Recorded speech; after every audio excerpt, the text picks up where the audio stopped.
चलिए तो स्टार्ट हम लोग करते हैं। जैसे पिछले क्लास में हम लोग कुछ यूनिट डिजिट के बारे में पढ़ चुके हैं और शायद आज भी यूनिट डिजिट ही हम लोग देख लेते हैं। आज शायद इसका लास्ट क्लास हो सकता है और फिर हम लोग एक दो क्लास और इसका बेसिक नंबर सिस्टम का और शायद एक दो क्लास बेसिक क्लास होगा। उसके बाद हम लोग क्या करेंगे, इसका एक्सरसाइज स्टार्ट करेंगे। ठीक है, तो एक्सरसाइज स्टार्ट होने के पहले आप लोग जो है ना इस किताब को ख़रीद लेंगे। ठीक है, तो चलिए स्टार्ट कर लेते हैं। आज वही इकाई अंक ही पढ़ने वाले हैं हम लोग।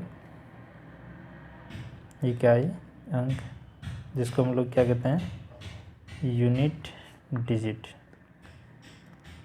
ठीक है, तो इसमें हम लोग पिछले क्लास में पढ़ चुके थे। कुछ ट्रिक के बारे में भी थोड़ा सा रिवाइज करा लेते हैं।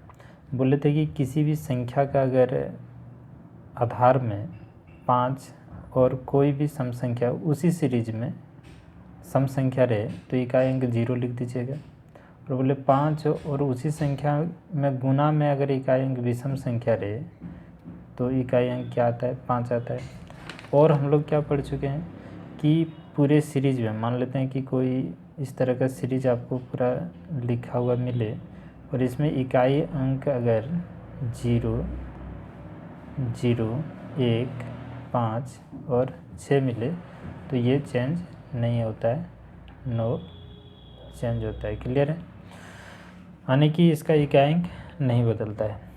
आज हम लोग जो पढ़ने वाले हैं कि इस संख्या के अलावे कोई संख्या अगर आधार में रहे और उसका इकाई अंक रहे तो फिर उसके लिए हम लोग क्या काम करते हैं। ठीक है, तो चलिए स्टार्ट करते हैं। जैसे कहने का मतलब ये होगा, जैसे 223 ले लेते हैं या 232 ले लेते हैं। इस पर पावर कुछ भी ले ले, इतना है। अब इसके लिए इकाई अंक हम लोग कैसे प्राप्त करेंगे? इसके लिए देखिए करना कुछ नहीं है। इस आधार का देखिए इकाई अंक क्या है, 2 है। 2 को पहले हम लोग कहीं नोट कर लेते हैं। क्लियर है, और क्या करते हैं, इस संख्या को 4 से डिवाइड करते हैं। इस संख्या को कितना से डिवाइड करते हैं, 4 से। अच्छा, ये 3 अंक की संख्या है, बड़ा भी हो सकता है, 4 अंक, 5 अंक, 6 अंक, बहुत बड़ा भी संख्या आपसे पूछा जा सकता है। लेकिन हम लोग करते क्या है, 4 से डिवाइड होने का तरीका भी बता चुके हैं। तो लास्ट का 2 डिजिट लीजिए, 2 अंक लीजिए लास्ट का और उसको 4 से डिवाइड कीजिए। पूरे में 4 से डिवाइड करने की ज़रूरत नहीं पड़ेगा। ठीक है, फिर से एक बार देख लीजिए कि जो भी संख्या रहता है पावर को छोड़कर आधार को देखिए। आधार का इकाई अंक हम लोग लिख लेते हैं। उसके बाद पावर का 2 अंक लीजिए, 2 अंक लीजिए और उसको 4 से डिवाइड कर दीजिए। जैसे कितना है, 87, इसको 4 से भाग कर दीजिए। 4 से भाग करने के बाद 4 दूना 8 हो जाएगा, ये तो कट गया 7, 4 एक 4 हो गया, बचा कितना, 3। अब ये जो 3 शेषफल मिला ना, ये इसके ऊपर लगा दीजिए। अब 2 पर पावर 3 हो गया, इस 2 को 3 बार हम लोग क्या करते हैं, गुना करके लिख देते हैं। 2 दूना 4, 4 दूना 8 हो गया, यानी कि इकाई अंक हमारा क्या आ गया, 8 आ गया। बात समझ में आ रहा है? इसी तरह से हम लोग, अच्छा यहाँ तो पूछ सकते हैं कि 4 से ही क्यों डिवाइड करेंगे। तो इसके लिए एक तरीका समझिएगा कि किसी भी संख्या को 4 बार से अधिक अगर हम गुना करते हैं, वो संख्या का इकाई अंक रिपीट हो जाता है। जैसे एग्जांपल लेते हैं, जैसे 2 पर पावर 4 है तो इसका इकाई अंक कितना होगा, तो 2 गुना 2 गुना 2 गुना 4 बार कर देते हैं तो हो गया कितना, 2 दूना 4, 4 दूना 8, 8 दूना 16, तो इकाई अंक कितना हो गया, 16। जैसे हम लोग 5 बार करेंगे ना तो ये क्या होगा, आपका इकाई अंक फिर से रिपीट हो जाएगा। अभी इकाई अंक कितना है, 2 है, तो इकाई अंक 5 बार जैसे ही करेंगे तो फिर से रिपीट होगा। देख लीजिए, अब 2 दूना 4, 4 दूना 8, 8 दूना 16, 16 दूना कितना होता है, तो 32। इकाई अंक आपका क्या हुआ, रिपीट हुआ। देख लीजिए, इकाई अंक क्या हो गया, रिपीट हो गया।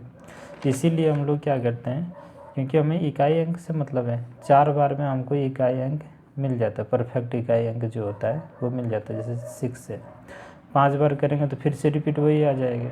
ठीक है, इसीलिए हम लोग 4 से डिवाइड करते हैं। एक और देख लें, जैसे 3 पर पावर 4 है तो इसमें लिखेंगे 3 गुना 3 गुना 3 गुना 3, 3 3 9, 9 3 17 81 हो गया। इकाई अंक यहाँ कितना मिल रहा है, 1 मिल रहा है।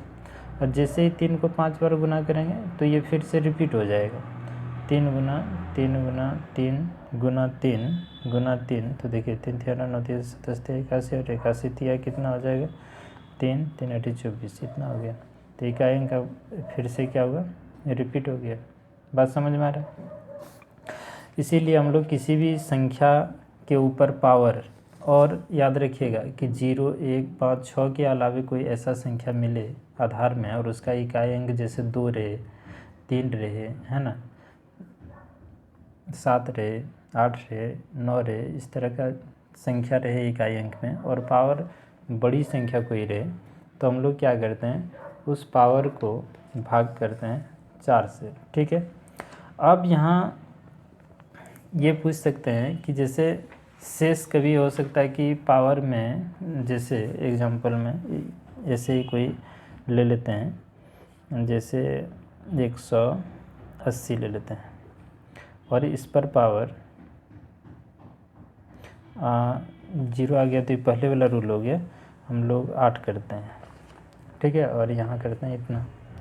अब क्या बोलेंगे, इसका इकाई अंक क्या होगा, तो सबसे पहले देखिए इस आधार का इकाई अंक क्या है, तो 8 है, और 8 इकाई अंक 8 लिख लेते हैं। अब इस टोटल को 4 से भाग देना है, तो टोटल से 4 से भाग क्यों दें, इकाई अंक, इकाई और दहाई अगर 4 से कटेगा तो निश्चित है टोटल संख्या 4 से कटेगा, इसीलिए हम लोग 2 डिजिट को लेते हैं और उसको भाग देते हैं 4 से। तो ये 80 को 4 से अगर हम भाग देते हैं तो कितना बचता है, यहाँ 2 बार में तो पूरे कट रहा है, 0 0, यानी कि 20 बार में पूरे कट गए। तब हम लोग यहाँ अभी हम लोग तुरंत पढ़े कि जो शेषफल बचता है उसी को इसके इकाई अंक पर पावर लगा देना है, लेकिन तो इसमें शेष कुछ बचा नहीं। इस कंडीशन में क्या करेंगे, जिससे भाग दे रहे हैं ना वही पावर यहाँ लगा देंगे। अब 8 पर पावर 4, अब 8 को 4 बार गुना करते हैं। ठीक है, 88 कितना हो गया, 88 हो गया 64, फिर 64 का इकाई अंक इसके साथ गुना कर दीजिए, 8 चौक 32, फिर ये 2 जो है ना इसके साथ गुना कर दीजिए, तो कितना होगा 8 9 16, यानी कि इकाई अंक कितना हो गया आपका 6 हो गया। क्लियर है? इसे और हम लोग थोड़ा सा अच्छी तरह से समझ लेते हैं। जैसे मान लेते हैं कि 2 पर पावर 5, तो इसका इकाई अंक क्या होगा, तो क्या हम अभी बोले छोटा छोटा संख्या लेके समझ लेते हैं। जैसे 2 पर पावर कितना है 5, इसका इकाई अंक क्या होगा, तो 5 को जो है ना 4 से भाग कीजिए। पावर को हमेशा 4 से भाग करना है, ये हमेशा याद रखिएगा। पावर को हमेशा किससे भाग करना है, 4 से भाग करना है। तो जैसे 4 से भाग करेंगे, 4 से एक बार में गया शेषफल 1, तो इसका इकाई अंक लिखिए 1, और ये जो शेषफल बचा है इसके पावर में लगा दीजिए, तो ये हो गया हमारा इकाई अंक। मतलब 2 पर पावर 5 का इकाई अंक कितना हो गया, 2 हो गया। इसी में और देखिए 2 पर पावर मान लेते 6 हो। ये हम इसलिए दिखा रहे हैं आपको कि अभी बोले ना कि कोई भी पावर रहे तो उसको 4 से डिवाइड करना है, और जो शेषफल बचेगा उसको पावर के रूप में लिख देना है। लेकिन जब शेषफल नहीं बचे तो क्या करेंगे, तो उसमें जिससे भाग देंगे ना 4 से, 4 ही पावर लगा देंगे। वही देख लीजिए ना रीजन, ये प्रैक्टिकल हो जाएगा आपका। जैसे 2 पर पावर कितना 6, इसको हम लोग 6 को 4 से भाग करेंगे, 6 को 4 से भाग करेंगे, 2 बार सॉरी 1 बार में जाएगा, तो शेषफल कितना बचा 2। इसका इकाई अंक लिख लीजिए कितना है 2 है, और पावर लगा दीजिए 2, तो 2 दूना हो गया 4, यानी इकाई अंक कितना हो गया 4। फिर इसी में देखिए 2 पर पावर यहाँ 7 हो, तो इस 7 से भाग दीजिए 4 से, 4 से 7 में भाग दीजिए, 1 बार में जाएगा, कितना शेषफल 3। अब ये इसका लिखिए 2 और पावर लगा दीजिए कितना 3। क्लियर है? अब ये हो गया 2 गुना 2 गुना 2 गुना 2 गुना 4, 4 गुना 8, इकाई अंक कितना हो गया 8।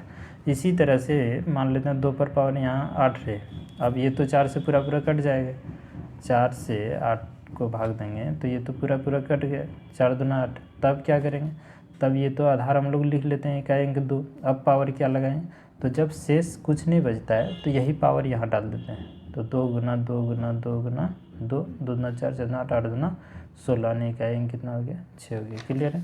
सर समझ गए होंगे आप लोग। फिर से एक बार देख लीजिएगा, कोई भी बड़ा संख्या आपको दे दिया जाए और पावर कुछ भी लिख दिया जाए इस तरह से, तो हम लोग क्या करते हैं, टोटल संख्या को 4 से भाग देने की ज़रूरत नहीं है, लास्ट का 2 अंक जो है 4 से डिवाइड करेंगे, शेष और इसका इकाई अंक पहले लिख लेंगे, जैसे 9 हो गया, इसको हम लोग भाग देंगे 4 से। ठीक है, शेष बचे तो उस शेष को यहाँ लगा देना है, और नहीं बचे तो 4 से भाग दे रहे हैं तो यहाँ पावर पे 4 ही रख देना है। क्लियर है? चलिए और कुछ हम लोग क्वेश्चन इससे रिलेटेड देख लेते हैं। चलिए देखते हैं। जैसे कितना है, 97 पर पावर 36 है, इसका इकाई अंक हमसे पूछ रहा है। तो 97 का इकाई अंक कितना है, पहले लिख लेते हैं 7 है, और इस 36 को जो है ना 4 से भाग दे दीजिए। 36 को 4 से